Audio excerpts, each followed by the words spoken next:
Hello and welcome to another episode of the Next Gen podcast. My name's Reese Land, I'm Managing Director and Founder of Next Gen Sports Solutions. In this episode we are joined by one of the UK's leading performance psychologists and a good friend of mine, Melissa Uppal. Melissa, thank you for joining us. Thank you, Reese. I'm looking forward to this. Good. How are you finding isolation?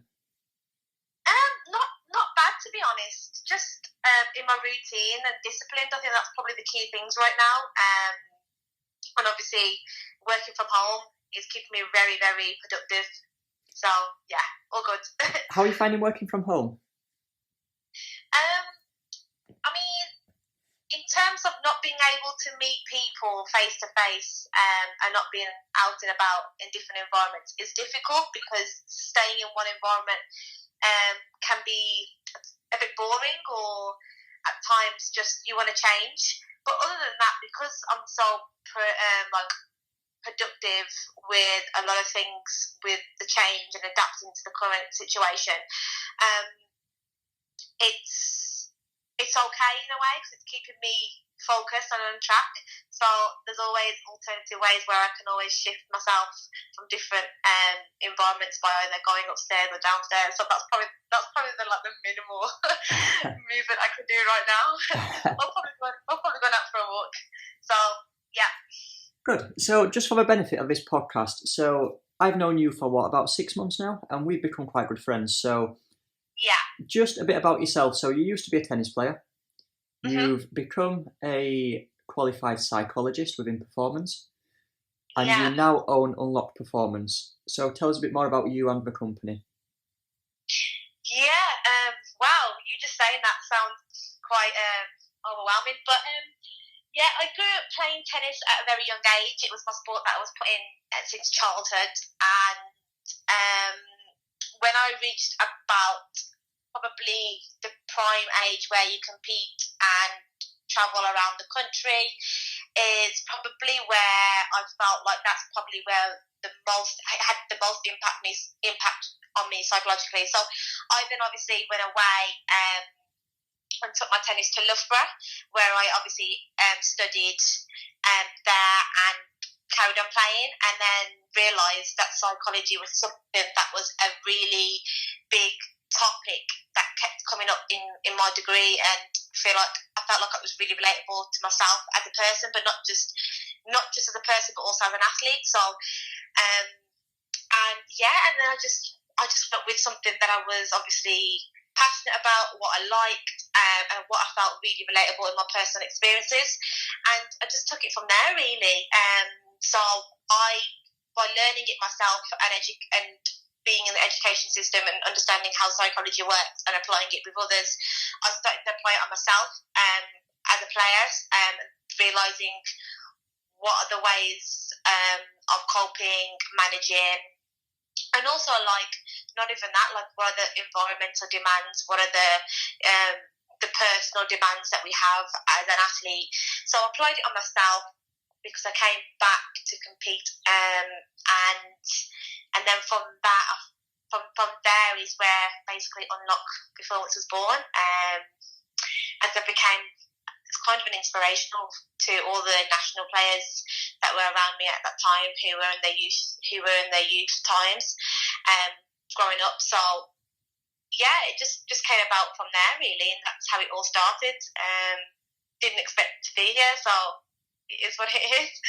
You've had quite a quick rise as well. So Unlock Performance and yourself, you've become quite well known especially within women's sport, I think. Would you agree with that? Yeah, massively. When I started working, obviously my sport was tennis, but it's become quite known in all different sports, and not just tennis, but also football. So my background growing up was tennis, but then I also followed football at a very young age as well, just from my family, and obviously having my brother around who's very football orientated. So I started also working largely with men's football, and then realising that men's football have got huge and probably more support, yet not completely yet, but obviously got more support from the psychological perspective than women have. So realising that women actually don't have much support in football compared to men. So that's where I felt like, and understanding and being a woman in sports is obviously so much different than being a male in different aspects. So yeah, realising that psychology was a kind of a gap missing in that kind of performance, especially with women's football. Yeah, so sort of looking at us here from a next gen sports perspective, we specialise in women's football or women's sport as a whole, but mainly women's football, and you can see the growth, especially in the mainstream media. And wherever there's growth, there's more social media presence. So the members within women's football are going to be subject to more abuse on social media. There's more attention, for example, on BT Sport, on BBC, on Sky Sports. How important is it to have that right infrastructure in place to make sure that these people are protected and to make sure that they are still mentally strong enough to perform on a weekend? Yeah, massively. Well, in women's football, you have a lot of differences with wages, income, and some of them obviously juggle under the job as well whilst they're playing. So, whereas in men's football, you probably won't get that as much comparing what level you're at. So, I think women obviously deal with a lot of other factors around that. So, going back to your question, having that in that kind of performance involvement is very important, because if you look at the four corners of performance, which is mentally, tactically, technical, physical, are the four corners of high performance, and every corner needs to be tackled in the right way and and obviously in the right way as well as in the best way. Yeah, so sort of going to that four corners, if you look at now and say that maybe there should be 25% of each to total 100%. Do you think there is enough focus on the psychological side of things, or do you think there's more focus on like the physical and the technical side? I think currently in football there is more focus on the physical side of things, especially in England. Whereas if you go to Portugal or Spain, they've got a very rigid structure, a massive amount of support from the psychological side of things. I know that Porto have got 8 sports psychologists in their club, and that's obviously a very big club known in Portugal. But whereas in England, some first teams don't even have a sports psych, never mind having 8. So yeah, I think in the UK and football, men's and women, there is a lack of psychological support in clubs, and heavily is focused on the physical side of things, where they look at the physical elements of driving the performance and not having the support from a psychological or mental side of things, which could obviously affect the physical side of things. So yeah, I think that side needs to grow, really. I agree completely. Do you think that reluctance from the clubs is due to the stigma that surrounds sports psychologists? From my experiences, I would say there is stigma, but also lack of understanding and lack of education. So I think one of the difficult, if you ask me, one of the difficult and the challenging aspects of my job is to probably educate and understand the higher authorities in clubs, to make them to know that this is actually very valuable to the members, as well as to the coaches, to the members and to the players, or all the team around them. So the stigma, there is a little bit of a stigma, because people relate performance psychology to a lot of understanding of it being weak and embarrassing, and they relate that to so many other things that they think it is, or they think it's like a mental health. That's probably what sports psych does. And yes, all psychologists understand the underlying aspects of psychology. That's the basic element of it all, and that involves aspects of mental health, but also it looks at skills as well. So that's where performance psychology comes in. It doesn't just look at mental health, but performance psychology looks at skills and how to enhance that. Basically, it's another way of saying a coach, and just like you have a physical coach, you're having a mental coach. So, but I think a lot of it does come from just educating people, especially in football environments where you have a lot of coaches, managers that have been around football for a very, very long time, and that probably grown up not having mental support, and obviously having psychological support in their probably youth years as a player. So they tend to think that it's something that's not as important. So yeah, I think it's crucial. Me and you spoke last week about sort of sports psychologists and performance psychologists, and we said that we both believe that it should be compulsory, where there's a performance psychologist within the environment, and the players or the manager, they have to speak to them either once a week or once a month, even if there's nothing to speak about. But it should be compulsory to have that face-to-face meeting. Do you think that's the only way to sort of implement having a performance psychologist within specific environments, to make these sessions compulsory?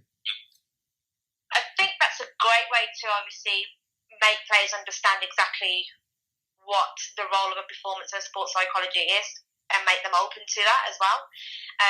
Whereas I think also educating coaches and managers is also just as much important, and obviously knowing the team around them, whether it's strength and conditioning coaches, whether it's physios, it's also very important for them to understand how a performance or a sports psychologist works, because the players value them. So when the players value them, and the coaches and the managers value sports psych, then the players will also buy into that as well. So it also works with having the team to also buy into it, which will obviously work really well, on top of what we recommended for the particular players to come and see a sports psych individually as well. So yeah, both ways. So from your line of work, which would you say is the most common? Is it sort of to reduce anxiety, reduce stress? I would say two common psychological concerns that come up quite a lot is confidence, so the underlying belief I'm not good enough, and pressure, which where anxiety and stress stem off. So I would say those are probably two big aspects of performance. You mentioned pressure then. So is the pressure coming from maybe the player or the athlete putting too much pressure on themselves? Is it coming from social media? Is it coming from maybe finances that relate to their contract? So let's just say around £50,000 a week. The fans are demanding a certain level of performance, even if a player is only 16, 17 years old. But because of the finances, do you think that's a big contributor towards the pressure? Yeah, there's so many different ways where pressure can come off, and where stress is related. It could obviously, the things that you've mentioned financially is probably one of the key elements to the player's stress, but it also depends on what they find is important and what's important to them, what matters to them, because some of them might think that finance is probably not as important, and whereas their health is important, so injuries, concerned about that. And I think the stresses come from either competitive elements, so which means directly related to the sport.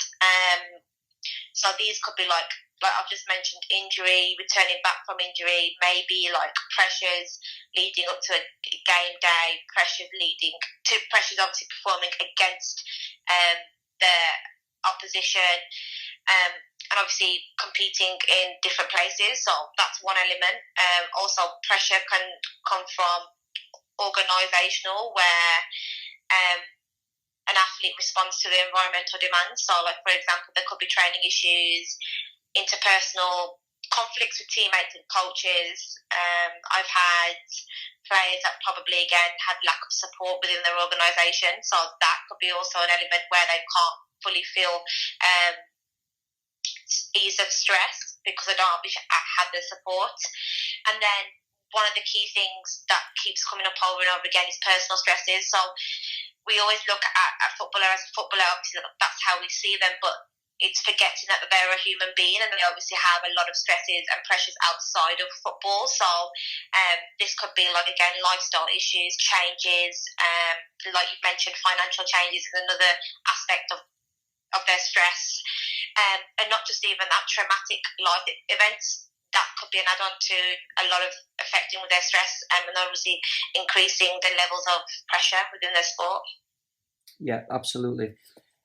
I listened to an interview last week with Sam Allardyce, and he made a comment regarding sports psychologists, and I can't decide whether or not I agree with him, and I keep changing my mind on it. And basically he said the performance psychologist that worked within his football clubs whilst he was managing, if a player became dependent on the sports psychologist wasn't doing their job right, because a player can never be dependent on a psychologist.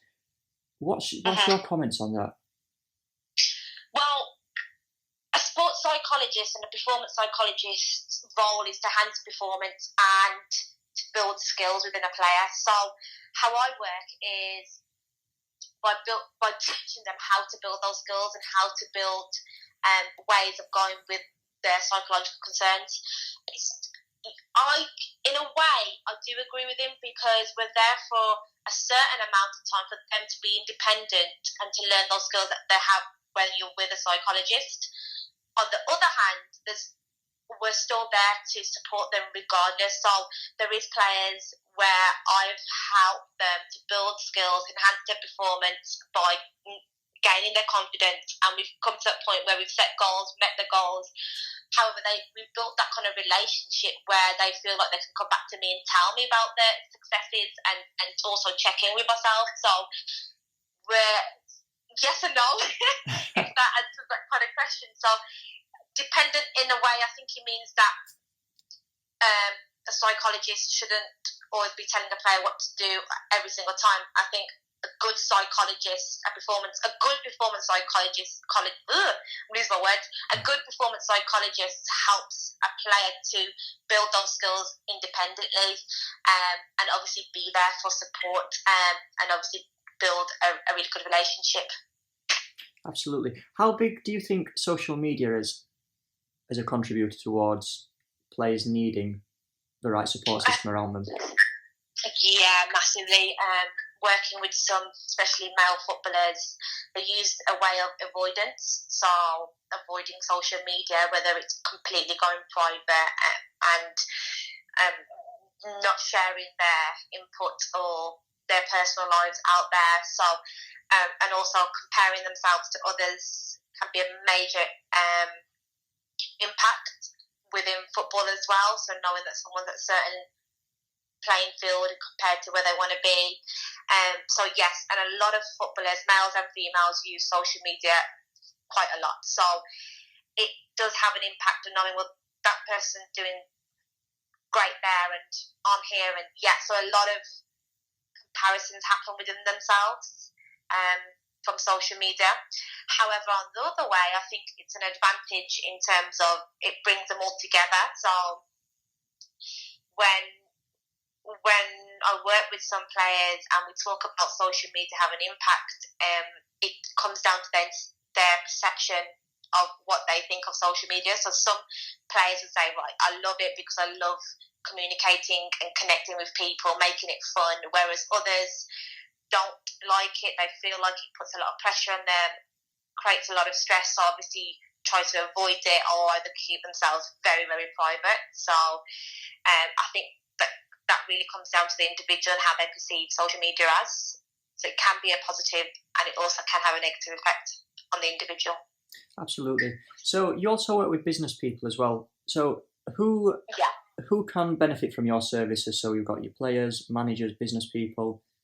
Who else would benefit from working with a performance psychologist?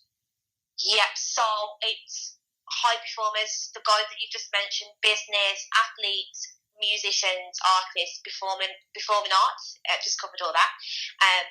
So really high performers in high pressurised environments, but that doesn't say that someone that is up and coming, whether it's in business or sports, that would like to have have a career in a high pressure environment, they can't get psychological support. Of course they can. So if that's someone that wants to obviously build themselves in business or build themselves as an athlete, so they can also reach out for performance psychology support too. Perfect. So I don't want to sort of give too many of your secrets away here, but we've had several of our clients that have come to us in the last sort of week or two saying they're finding it hard to stay motivated during the isolation period. What would you be advising players to sort of keep on top of their mental health, stay motivated? What advice would you be giving? So that's a really good question, Reece, because I know there's a lot of uncertainty right now in sport, and obviously a lot of cancellations happening with sporting events and not sure where their careers are going. So the first thing I would always say is have a set routine. Make sure that you're still doing the training at home, have it set, and not just training but other aspects of your life. Have a routine, set your goals, make a to-do list. Once you're in a routine is what makes you feel on top of yourselves, good that you're achieving something, because a high performer always likes to achieve something. So whether it's in sports or whether it's in business, so now it's thinking about task-orientated goals, and this is having a routine, setting a certain time of when you're going to do something, a certain time of what you're going to do and what you're going to achieve by the end of the day, and how are these things are going to help you to move forward. So definitely setting a routine. Second thing is discipline.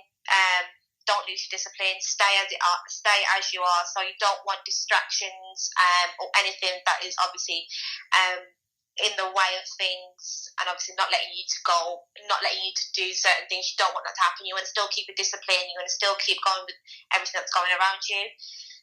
For some athletes, might have to work on shifting your goals. So in terms of what I mean by that is, so obviously maybe your goal before everything happened with the crisis of the coronavirus was to get the contract at the end of the season.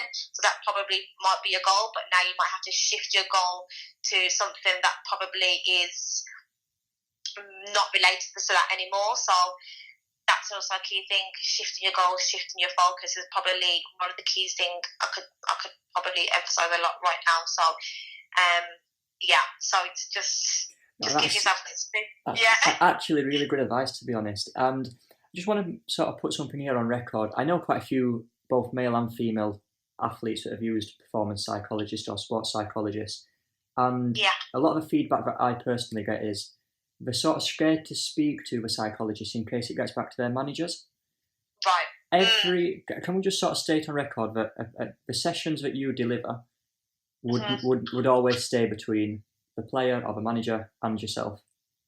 Oh, massively. That's one of the key crucial elements of our job. It is very private and confidential. It's obviously kept between the psychologist as well as the athlete, unless the athlete says they can give the psychology permission to go and speak to their coach or their manager. So that's one of the biggest elements. Confidentiality between the player and the psychologist is a must, definitely. Absolutely. Perfect. Melissa, thank you so much for joining us. Thank you very much, Reece. Thank you for listening, and please make sure that you're subscribed to our channel.